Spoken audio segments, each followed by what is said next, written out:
We're diving into the fascinating world of language and how small changes in what we say can have a huge impact on inspiring and influencing others. We often focus on what we want to communicate, but today we're looking at how we communicate. The specific words and phrases we use can make a huge difference in how our message is received and how persuasive we are. Let's explore 7 key strategies. Number 1, use present tense for confidence. When we talk about something in the past tense, it can sound less certain. For example, the presentation was good implies it was good at a specific point in time. But if we say the presentation is good, we're making a stronger, more universal statement. This subtle shift to present tense can make us sound more confident and certain, which in turn makes us more persuasive. Here's an action step for you. Next time you're giving an opinion or making a statement, try using present tense instead of past tense. Notice how it changes the impact of what you're saying. Number 2, turn actions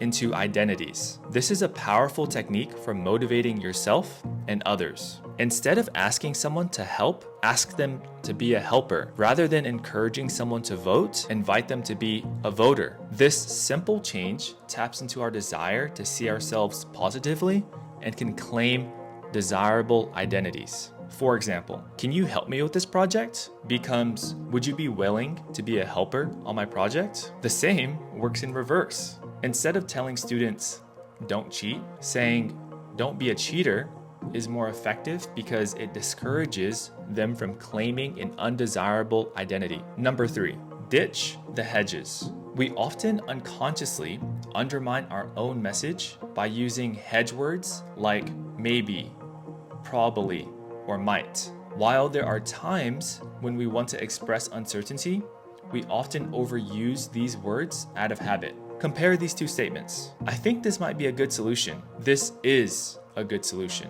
The second statement sounds much more confident and is likely to be more persuasive. If you're not certain, it's better to be confident about a smaller claim than uncertain about a bigger one. Here's an action step for you. Pay attention to your use of hedge words for a day. Number 4, abstract concepts are harder for our brains to process and remember. Concrete language, on the other hand, is easier to understand and more engaging. Compare these 2 sentences. We need to improve our customer service versus we need to respond to customer emails within 4 hours and greet every in-store customer with a smile. Do you notice the difference? The second sentence is much more concrete and gives a clear picture of what needs to be done. Here's your action step. Next time you're explaining an idea, try to use language that appeals to the senses. How can you make your concept something people can see, hear, or touch in their mind? Number 5, create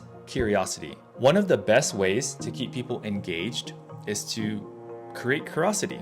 This can be done by using language that suggests uncertainty or incomplete information. For example, I discovered something surprising about our sales data. Let me walk you through it. This creates a curiosity gap that makes people want to keep listening to find out what the surprise is. Here is your action step. Before your next presentation or important conversation, think about how you can frame your information to create curiosity right from the start. Number 6, ask follow-up questions. When someone shares something with you, asking a follow-up question does 2 important things. It shows you're genuinely interested and it helps you gather more information. Instead of just saying, that's interesting, try something like, what made you decide to do that? Or, how did that make you feel? Here is your action step. In your next conversation, challenge yourself to ask at least 1 follow-up question based on what the other person says. Number 7, use you to grab attention. The word